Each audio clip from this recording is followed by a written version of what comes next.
Hello, and welcome to the next session of the ZEISS Microminutes. These are put out by the ZEISS Microscopy Customer Center in Dublin, California. My name is 𝗶হি𝗳𝗀𝗀. I'm a new LM specialist here, and I am looking forward to talking to you today about spectral imaging. This is something I realize that actually I've been doing for pretty much 23 years, in fact. So hopefully some of this is actually going to be helpful. And I know we've had this topic in the past. I will do everything I can to show you something a little bit different and talk about a few tips and tricks that I've learned along the way. So with that, I think a good place to start is basically talking about the fact that fluorescence imaging in general is really quite powerful because it allows us to effectively, if things are done right, melt away all of the background and only look at the structures or the proteins or the RNA that we're interested in. And so, for example, this was done long ago on an LSM980. And this is it's only 3 labels at this point, but this was astrocytes, blood vessels, and GFAP in a 100 micron thick rat brain section. And you can see that there's really no background at all. It's basically just the proteins that we're looking at, even though the tissue is that thick. And so this really gives us a powerful technique that we can work with to be able to really label everything that we're interested in. And so we've been working with molecular instruments recently to work with their 10-plex HCR gold spectral imaging. And this is a really incredible platform that allows us to basically work with 10 channels at once. So we don't need to strip and then restain. With this, we can basically just capture all 10 channels in a single acquisition. And we can do this with either RNA or protein imaging, which is really fantastic. So you don't have to pick and choose between doing FISH or doing antibody staining. It works for both, really. The platform is nucleic acid based and it amplifies in a quantitative way. And so this gives us a way that we can really quantify signal in tissue sections very nicely.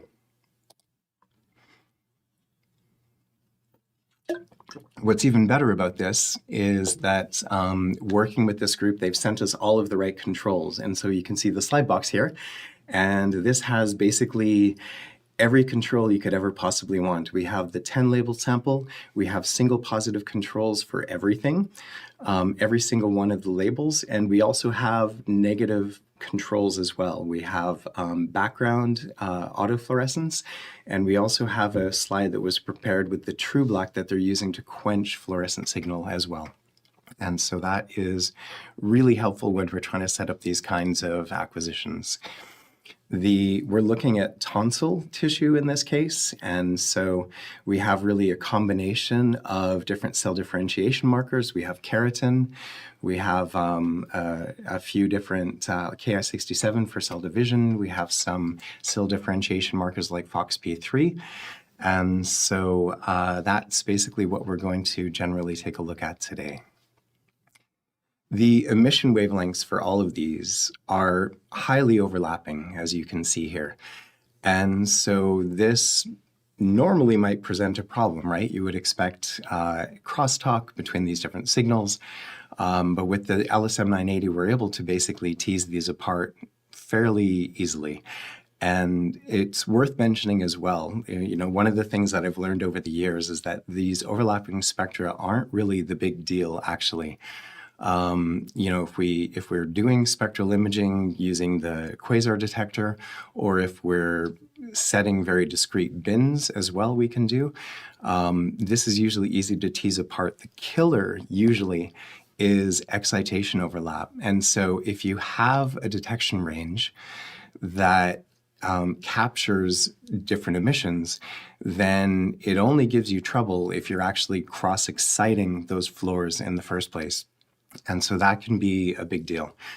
And so this is where we're going to change tracks a little bit compared to something that Rebecca Duffy has shown in the past on these different microminutes. And there's a link in the YouTube video below if you want to check that out. It's definitely worth a nod.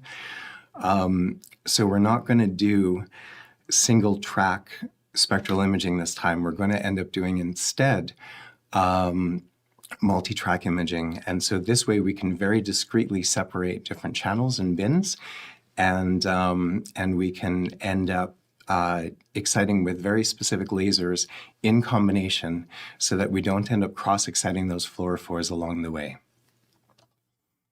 In the end, what we're going to get is this. So here, basically, we are looking at a 10-track image, and we are able to basically go into Zen. We're able to add linear unmixing as a step in the direct processing. And so we can automatically unmix at the end of it. We don't have to waste our time going in and doing an extra processing step. We can pick all of the different fluorophores, which you can see populated here.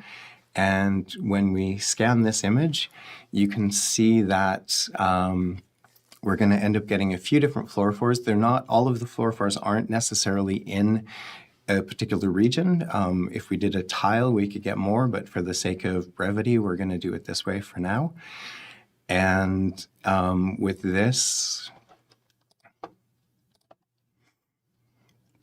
you can see these coming up in different tracks, and it'll just take a minute for 3 tracks. I'll show you how these are configured in a second so that you have an idea how we built this.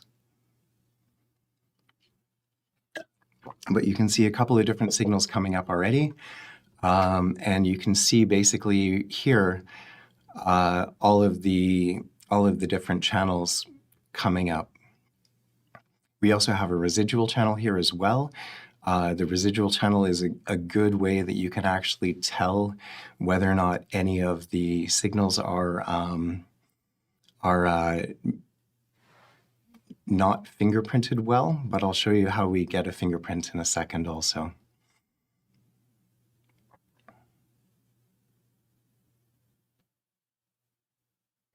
Here's the 3rd track coming up. You can see the 405 channel shows up really nicely in this area as well. And so this is basically in the center of a lymph nodule in the tonsil, and shows up really nicely for some of these CD markers and the 𝗶𝗄67 markers. So it'll just take a moment to finish, and we're also doing LSM+, so it's giving us better resolution than we normally could get with confocal, and now we're going to shift through these different markers here, and you can see very nicely each one of these is well separated from the rest. You can see distinct markers for these HCR probes in each of the different channels here as we move through all of them. Some of them you can tell that they're actually not there because we've got this min-maxed and you end up seeing just background, but really this is what we're going for. So how did we get here? We ended up setting up a multi-track configuration in this case. We didn't do full spectral. We could have done this in a single pass, but in this case, what we're able to do is set up 3 different tracks, and you can see that we have separate fluorophores on each, and with each one of these, we're setting up a different laser and intensity. We can also set up different gains for each. And the other thing that you'll notice if you take a look on the left-hand side is that for some of these as well, we have, 2 different detector ranges for, let's say, the red and the green here. And what this does is this allows us to kind of tease apart some of the different potential overlapping emission spectra that we might end up having from cross-excitation in this case. And so again, here we have a couple of different green tracks, and this allows us basically to really generate spectral fingerprints that are going to work for each one of these different fluorophores, even when they're so highly overlapping.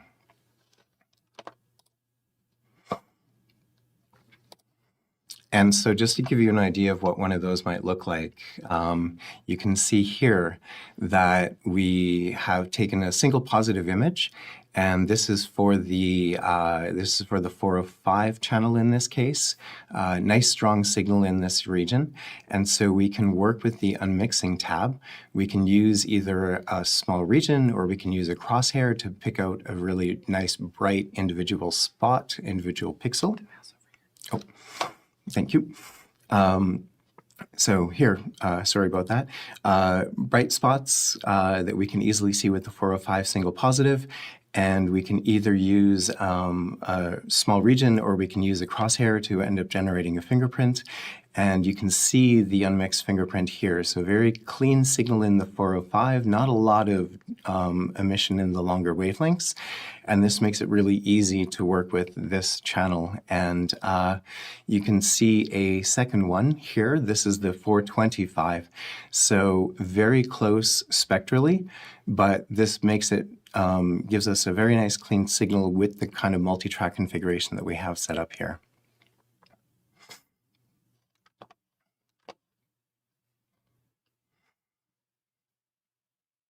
And just to give you an idea of what this looks like, one really good thing to do before you really dive into working with your precious 10 labeled samples is to go ahead and work with your single positive controls. And after you've generated fingerprints for each one of these, really good idea to apply all of the different fingerprints that you've collected to make sure that they are working as you expect. This is your sanity check. It's really important. By doing this, what we can do is make sure that the fingerprint that we collected for one channel and all of the rest of the channels are basically playing well together. And so what you want to see when you do this unmixing is you want to end up seeing the signal from the positive ending up just in a single, in the proper channel, and then you don't end up seeing anything else in the rest. And if we do this for each one of the single positives, then this means that we can go ahead with confidence, knowing that the fingerprints we generated are working properly, and that we can apply them to our 10 label sample without trouble. And the other thing to do, I mean, there's many different sanity checks, I guess. That's one thing to say. One of the things you can do just for your peace of mind is as you're designing the experiment in the first place, if possible, you can spatially separate any of the fluorophores that might be spectrally close. So if you have 405 and 425, if you can basically place those in different regions of the tissue so that you don't end up wondering whether or not you're getting any kind of bleed through or colocalization. The other thing that you can do is you can do a couple of different controls as well. So one of the things that I've run into is even with highly cross-adsorbed antibodies, you can end up having cross-reactivity between those as well. It's not a case with the HCR here, but you can end up seeing that, you know, a mouse primary antibody might end up getting tagged by a highly cross-absorbed guinea pig secondary antibody, for example. And that ends up factoring into the kind of unmixing that you're going to need to do. So an additional control that you might sometimes consider is actually to use one primary with all of the wrong secondaries and just make sure that works. Anyway, here we are. And you can see the individual blue label looked really good. And in the other cases here, we generally don't have signal where that blue stain was. This is all background fluorescence. And so we are good to go with the 405 here in this case.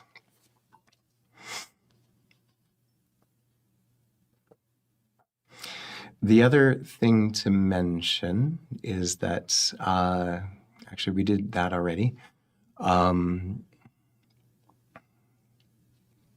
are we doing? One of the things that we did to get here actually was use AI Sample Finder and switch to oil. And so with this, it's a really nice way that we can work with the Zen interactively. I started this with the ZenConnect project and ended up moving from the 5X to the 63X, and you can see doing that here. So very quickly checking to make sure that we're in focus with the 5X. And after that, just basically using the navigation tool that we've created, the Google map that we've created with the AI Sample Finder tool here, to move down to the loading position with 5X, and then move away from the slide so that the objective front lens is clear, and mark a position so that we can come back exactly to the position that we're interested in. After that, we can switch to the 63X, which you'll see in a second. So we're just going to move away here now. And switch to the 63X. At this point, I stepped in to add a drop of oil. And with that, we can basically move again directly to the position that we were at before. So all of the time that we take to generate a AI Sample Finder image and to create this overview map is preserved. We don't have to take the slide off. We can just leave it there. So that ends up meaning that we can easily track exactly where the positions are that we're looking for. And in this tissue, some of these markers show up in connective tissue, some of them show up in the center of the lymph nodule, some of them are in the cortex. And so it gives us a really easy way that we can navigate after the fact. And you can see here basically coming into focus with the 63X, and we're ready to go. So after doing all of that, I can bring you back to where we started in the first place, which was the 10-plex image here. And again, we can set this up. We can either do this as a processing step separately if you don't want to do it automatically, but we can easily add all of these different settings here and do this on the fly so that when you start your experiment, you're going to end up with an unmixed image at the end.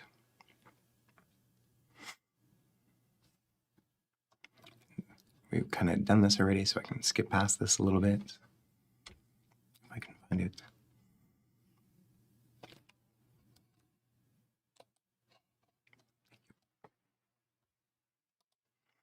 Yep, so again, basically here is the image being collected, and you can see the finished product here, and once it's unmixed, you can see the individual channels as we cycle through as well.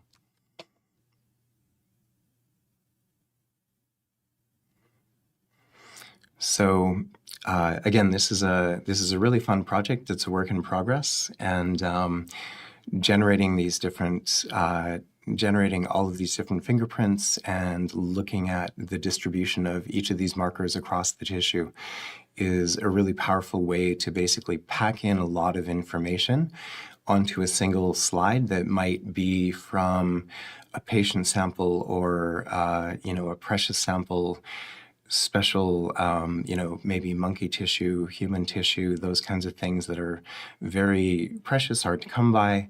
And that allows us to really make the most of every single section that we end up generating here. I think the other thing that I might mention quickly as well is that, let's skip through some of this. Yeah. So what we do here, well, we have proper controls to begin. We have single positives, and we also have a single and unstained controls also. Another one that we could do is single primary antibody with all the wrong secondaries if you're worried about that kind of crosstalk. Spectrally separate labels that are spatially close. This makes sure that you are confident in the unmixing that you're doing. Another thing that I didn't mention is that you can also place brighter signal on off-peak excitation or narrow detection ranges. So if you have the ability to do this up front, then you can make sure that the fingerprints you're generating for each one of the spectra are generally kind of uniform in intensity, and that's going to make sure that you can have signals that don't really rob from each other as you're working with them together. Another thing you can do is take channels that suffer from low signal to noise and put them on separate tracks so that they're not being overwhelmed by other channels as well. So a few things that I've learned over the years, and I hope that they can help other people as they're sort of beginning their multiplexing journey.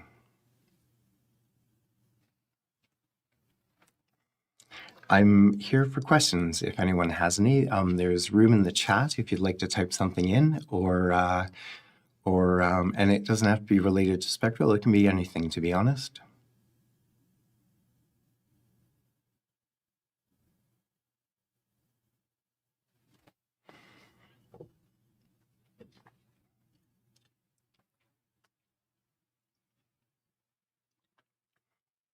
With that, thanks for your time, and looking forward to seeing you at the next one.